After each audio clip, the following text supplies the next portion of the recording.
বকুলডাঙ্গা গ্রামে এক গরিব চাষির দুই মেয়ে ছিল। বড় মেয়ে কমলা এবং ছোট মেয়ে ছিল বাণী। বড় মেয়ে কমলার যেমন লক্ষ্মী প্রতিমার মতো রূপ, তেমনই নিখুঁত ছিল তার হাতের কাজ। সমস্ত গৃহকর্মে সে ছিল নিপুণা। এমনই একদিন সকালবেলায় বাড়িতে লক্ষ্মী পুজো উপলক্ষে সে উঠানে আলপনা দিচ্ছিল। এমন সময় তার বাবা বাড়ি ফেরে। বাবা, তুমি এসে গেছো, বসো, আমি তোমার জন্য জল আনছি। এই কথা বলে কমলা রান্নাঘর থেকে তার বাবার জন্য জল আনে আর বলে, বাবা, তুমি সকাল থেকে কোথায় ছিলে? আর তোমাকে এত ক্লান্ত দেখাচ্ছে কেন? কোথায় আর যাবো রে মা, একটু জমিদারের বাড়িতে গিয়েছিলাম কিছু টাকা ধার নিতে। আজকেই তো আবার নতুন ধানের বীজ কিনে জমিতে বপন করতে হবে, কিন্তু জমিদার মশাই বললেন আগের বছরের ঋণ নাকি এখনো বাকি। কিভাবে যে সব শোধ করব।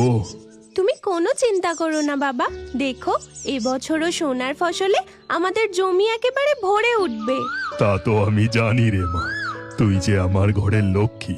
তুই যতদিন আমার ঘরে আছিস ততদিন আমার ক্ষেত সোনার ফসলে ভরে উঠবে, কিন্তু তাও জমিদারের ঋণ যে কেন শোধ করতে পারি না।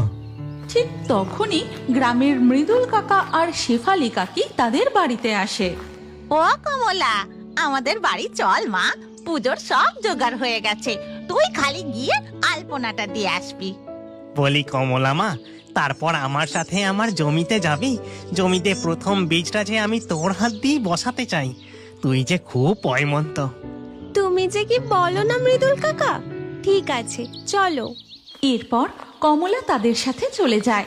তখন তার মা রান্নাঘর থেকে বেরিয়ে বলে, বাড়িতে মেলা কাজ পড়ে আছে, আমি আর একা হাতে কতদিন সামলাবো।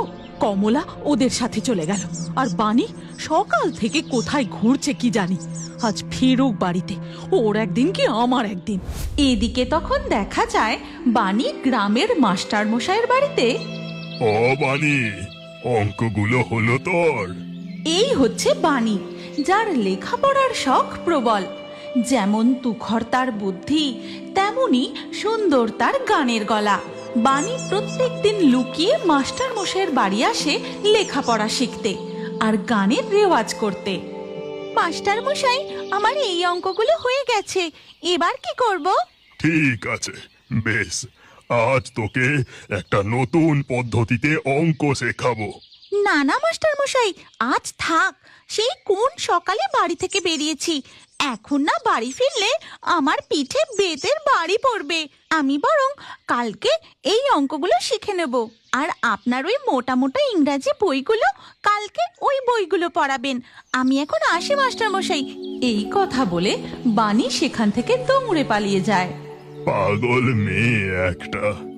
এই গ্রামের সব মেয়েরা যদি বাণীর মতো পড়াশোনায় আগ্রহ দেখাতো, তাহলে এই গ্রামের অনেক উন্নতি হতো। কিন্তু ওর বাবা মা তো ওকে বেশি দূর পড়াশোনা শেখাতেই চায় না।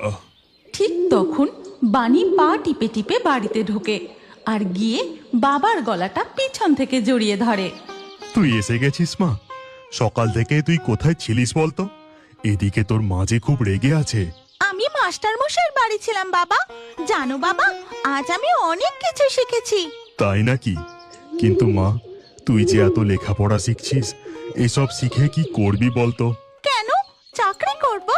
জানো বাবা, আমার খুব শখ, আমি আরো পড়াশোনা শিখে স্কুলের দিদিমণি হব, আর এই গ্রামের ছোট ছোট ছেলে মেয়েদের বিনামূল্যে গানও শেখাবো। ঠিক তখনই তার মা রাগে গজগজ করতে করতে দাওয়ায় বেরিয়ে আসে। হ্যাঁ, আমাকে উদ্ধার করে ফেলবে একেবারে।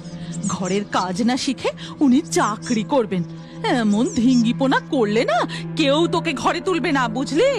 আমার ভারী বই গেছে বিয়ে করতে, আমি সারা জীবন তোমাদের কাছেই থাকবো। শুনছো শুনছো মেয়ের কথা? এইভাবেই দিন কাটতে থাকে। তারা দুই বোন বাবাকে চাষের কাজে অনেক সাহায্য করে। কমলা বাড়ির সব কাজ সামলায়, আর সেই ফাঁকে বাণী মাস্টার মশাইয়ের বাড়ি গিয়ে পড়াশোনা করে। এমনই একদিন ধান কাটার সময় জমিতে এসে উপস্থিত হয় জমিদার মশাই এবং তার দুই লেঠেল। এই গল্পের পরবর্তী পর্ব যদি তুমি দেখতে চাও, তাহলে কমেন্টে নেক্সট পার্ট অবশ্যই লিখো। আর আমাদের রিও বার্ডস ফেসবুক পেজটি এক্ষুনি ফলো করে নাও। এই গল্পটি ভালো লাগলে লাইক করে শেয়ার করে দাও।